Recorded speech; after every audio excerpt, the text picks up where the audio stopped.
Hi, welcome back to the channel. In today's episode, I want to talk to you about a major escalation in the war in Iran that's happened over the past 24 hours because the USA has now fired upon and seized an Iranian cargo ship in the Strait of Hormuz. Now, this wasn't a warning shot, this wasn't a routine interception. This was a live engagement, artillery was fired, a vessel was disabled and then taken under US control. And that changes everything. Now, before we get into the details on all of this, could I ask anybody that hasn't subscribed yet to please hit that red subscriber button? It really does help me with the algorithm and also puts a smile on my face. So let's break down exactly what's happened here and what's going on right now, because this was not a military vessel that Iran was looking to sail through the Strait of Hormuz. This was an Iranian cargo ship carrying exports out of Iran. So this is a commercial activity, not a warship, not armed, not part of the Iranian Navy.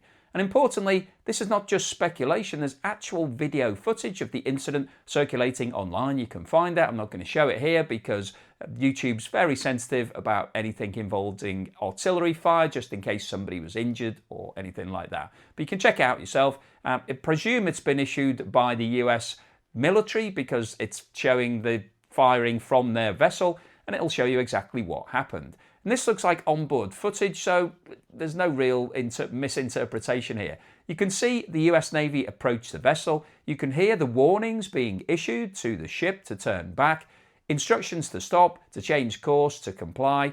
And when that doesn't happen, the situation escalated immediately. The United States opened fire on the ship, and apparently they targeted the vessel and disabled it, hitting critical systems, likely the engine or control mechanisms, and bringing it to a complete stop. So this wasn't symbolic, this wasn't a show of force, this was a direct strike on a commercial vessel. And once the ship had been disabled, US forces moved in, boarded it, and seized control. Now if we think about that for a moment, this is a huge step up, because what this shows very clearly is that the US blockade is not only in place, but it's being actively enforced with live fire. And that's absolutely critical in the context of the peace talks, because Iran has been very clear. Any ceasefire deal requires the USA to lift their blockade. And obviously that hasn't happened. This incident proves it. So from Iran's perspective, they're being asked to negotiate while their exports are being intercepted, fired upon and seized. And that's why this situation is now very dangerous, because the risk of retaliation has just increased significantly. Now, as we've discussed previously, the problem with the Strait of Hormuz is that it's a very narrow waterway that runs right past the coast of Iran, which means Iran basically has effective control over it because it can disrupt shipping using missiles, drones, and naval forces. And we've already seen Iran respond to the ongoing blockade by effectively shutting the strait over the weekend, despite the fact that the markets thought that everything was over on Friday and everything went back up again. So we now have a situation where the blockade is still in place, the strait is effectively closed again, and tensions have been ramped up dramatically by this direct military action. And then on top of that, we've had an extremely aggressive political message from Donald Trump, who's posted on his Truth Social website, and what he said was, "We're offering a very fair and reasonable deal. I hope they take it, because if they don't, the United States is going to knock out every single power plant and every single bridge in Iran." He then added, "No more Mr. Nice Guy. They'll come down very fast, they'll come down easy," and then said, "If they don't take the deal, it will be my honour to do what has to be done, which should have been done to Iran by other presidents for the last 47 years. So that's obviously not very diplomatic language, it's a clear escalation. When you combine that rhetoric with actual military action, you have a very dangerous situation, because the risk now is not just disruption, it's retaliation.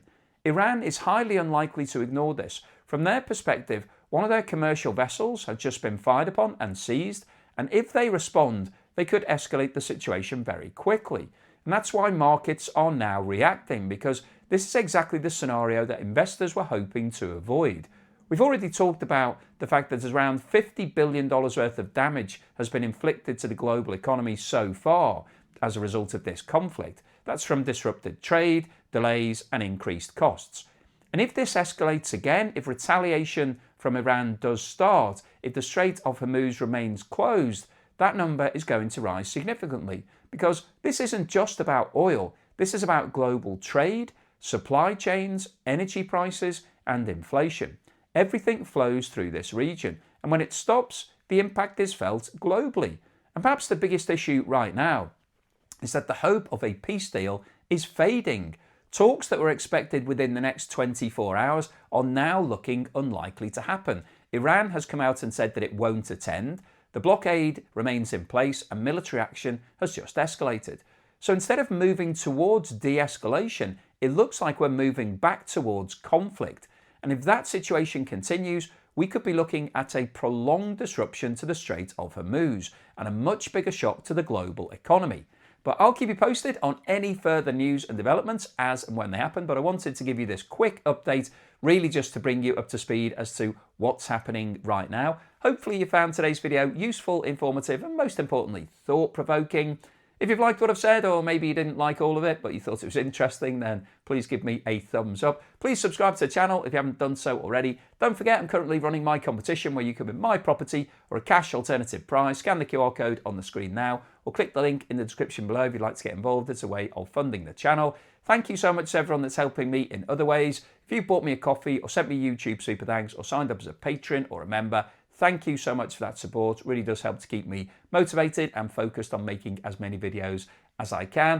I'd like to remind you that the Joe and Naz channel is now live. This is a bit of light relief. If you're looking for something a bit more light-hearted that will put a smile on your face, then hopefully this will be right up your street. Our latest video is out now. We went to try out a crazy idea. Somebody is wrapping up a roast dinner in a Yorkshire pudding burrito. So pretty unusual. They serve it with a side order of gravy, which you drink straight out of the cup. Well, I did that, so you can see me doing it. I think you'll enjoy that video. It's a bit of fun, but we need your help. We need some more subscribers and some more watch time to meet all of YouTube's requirements before we start getting paid anything for any of these videos. So if you could go over and watch it, I would really appreciate it. There's a link at the end of today's video. It will take you straight through. Just click on that picture when it comes up. But in the meantime, here's something else to put a smile on your face.